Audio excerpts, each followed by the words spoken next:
All right, what's good, people? This is how we gonna do this, man. Sports talk. You know what I'm saying? I throw a few of these out a year. You know what I'm saying? Preseason, pre-playoffs, pre-championship. You know what I'm saying? My area of sports knowledge. You know what I'm saying? Whatever that may be. Is NFL and NBA. So we got the 2013 NBA Finals. The number two Western Conference seed, San Antonio Spurs. The number one overall seed, Eastern Conference Miami Heat. Um, as you can see, man, I'm still repping, man. This video is painful as fuck, but you know what I'm saying? I figured I should get it out. And I got my man O Pizzle via teleconference from San Antonio. I'm gonna throw it to him. Oh man, let him know how you feel about the finals. Hey, what's going on, guys? It's O to the Izzo, and we're back here. NBA Finals is on the way, underway. Thursday, you got the Spurs versus the Heat. Should be a good matchup here. LeBron, Wade, and Bosh seem to be back in the zone as they were a few months back, if people remember, before they went on that 27-game win streak. Who was the last team they lost to? I'm just saying. Um, and also the coaching. Coaching is going to be a big factor in the adjustments that Greg Pop is going to make. Um, should be quite interesting to see what he does and how to stop the quote unquote big three. And I think another key for this series for both teams is going to be their bench play. Um, Not too familiar, who's really on the Spurs, but they seem to get production out of their bench. If it seems like this, I can compare the Spurs to the New England Patriots. They can get guys off the bench, and they'll be productive. That's how I view them. For the Heat, Ray Allen, Battier, Norris Cole, they're going to be big part. Birdman, going to be big parts of getting uh, production off the bench. So they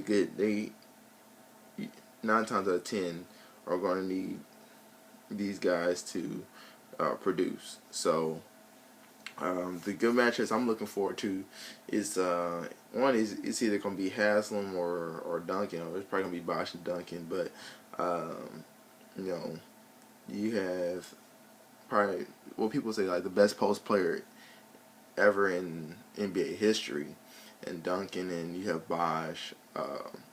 We'll see how that goes, and Kawhi Leonard going against Dwayne Wade or probably LeBron James most likely, and then you have. Uh, Mario Chalmers versus Tony Parker. Probably like the two main facilitators for the Spurs at this point. So, um, another interesting matchup. You have Danny Green. He used to be an old Cleveland Cavalier versus LeBron James. So that should be pretty fun.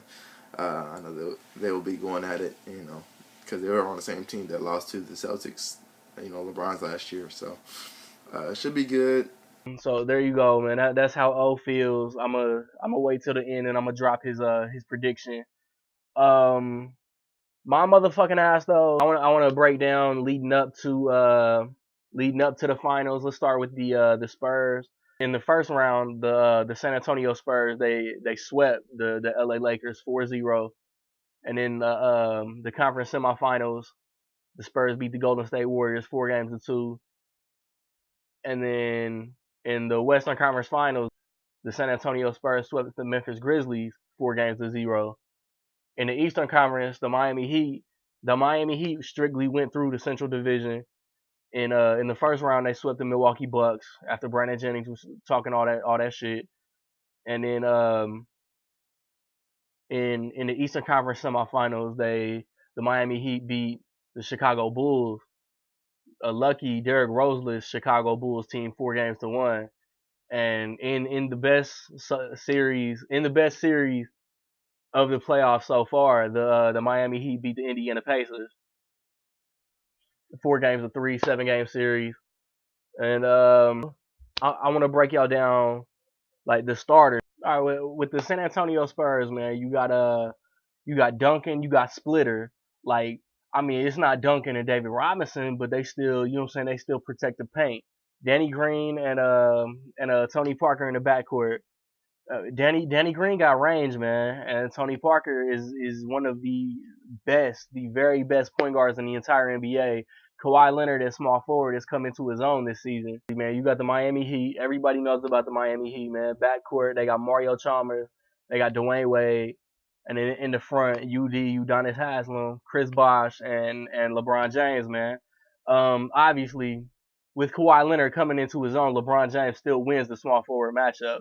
Tony Parker is going to eat Norris Cole. I mean, not Norris Cole. Tony Parker is going to eat Mario Chalmers alive. And then Dwayne Wade, if Dwayne Wade is healthy, I think he's going to get the best of Danny Green. Man, you never know about Dwayne Wade's knee and how he's going to play, man. Chris Bosh had such a shitty series against the Pacers, and I don't think he's going to do much better against Tiago Splitter. And Tim Duncan, I mean, Udonis Haslem is not going to be effective while he's guarding Tim Duncan. And I mean, the Miami bench, which was shitty against the Pacers too, is full of just former former names, I guess, man. Just I throw some out here, man. Just, Shane Battier, Rashard Lewis, Juwan Howard, Chris Anderson, Mike Miller, James Jones, and then I mean their best bench player is Ray Allen. I mean, the Spurs haven't played in like a week. Just to ramble off a few names off of the San Antonio bench, man. Manu Ginobili, obviously, 6-man candidate every season. Boris Diaw, Matt Bonner, DeJuan Blair, and I mean, shit. If need be, they got T-Mac. I mean, so I feel like the bench on San Antonio is stronger. I feel like overall the San Antonio starters are stronger, and obviously Greg Popovich and Eric Spoelstra is no contest. So I mean, with the regular season, man, Miami won both matchups, but in San Antonio, everybody knows controversially, Greg Popovich sent home Ginobili, Duncan, Parker, and I think Danny Green. So Miami won that game. In San Antonio, just as payback, I mean, yeah, but the Spurs got fined for sending their players home. Miami didn't get shit. Miami rested LeBron James and Dwayne Wade in San Antonio, but it was okay because I mean David Stern didn't see that as equal as he saw San Antonio doing it. I mean I could go on a rant about how Miami gets fucking powder puffed by David Stern all season, but that's an entire different video. I'm gonna throw it back to O Pizzle. Tell them what you think, man. What's your prediction? I think the Spurs are actually in quite a bit of trouble, despite the lingering injuries and knee issues Wade is having and whatnot. So it should be a good matchup though. I have it going in six games. The Heat winning in Miami. Let me see. Yeah, probably the margin of victory would probably be like 10 points each game, back and forth. You know, I think the Spurs will steal the game in Miami. These first either one or two. You know, even though they're gonna be rusty after being off for a week and a half, whatnot. So I think it should be a very good matchup. Like I said, I have the Heat in 6, despite them beating the Pacers, this is fine, man. You know, it's all good. We'll definitely be back next year. Y'all know who we are now. Hopefully, we get some damn TV time. No homo. And shouts out to Randy Little, 317 kids. I see you, boy.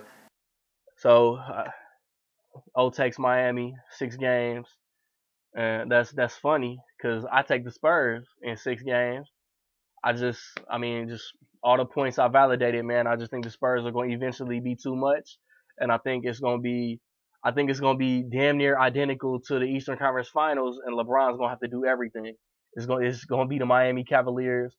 So, opening night, the ring ceremony, the banner presentation will be in San Antonio around Halloween.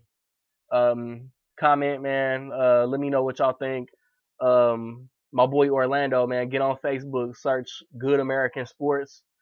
Like that shit, man. He covers everything: NBA, NFL, college football, college basketball, motherfucking table tennis, lacrosse, high school sports. Um, I mean, if it's sports, he's posting about it. Follow him on Twitter too. Um, and as far as movies and music go, Randy Little movie reviews, Randy Little music, man. Like, subscribe, comment your finals predictions, man. Peace.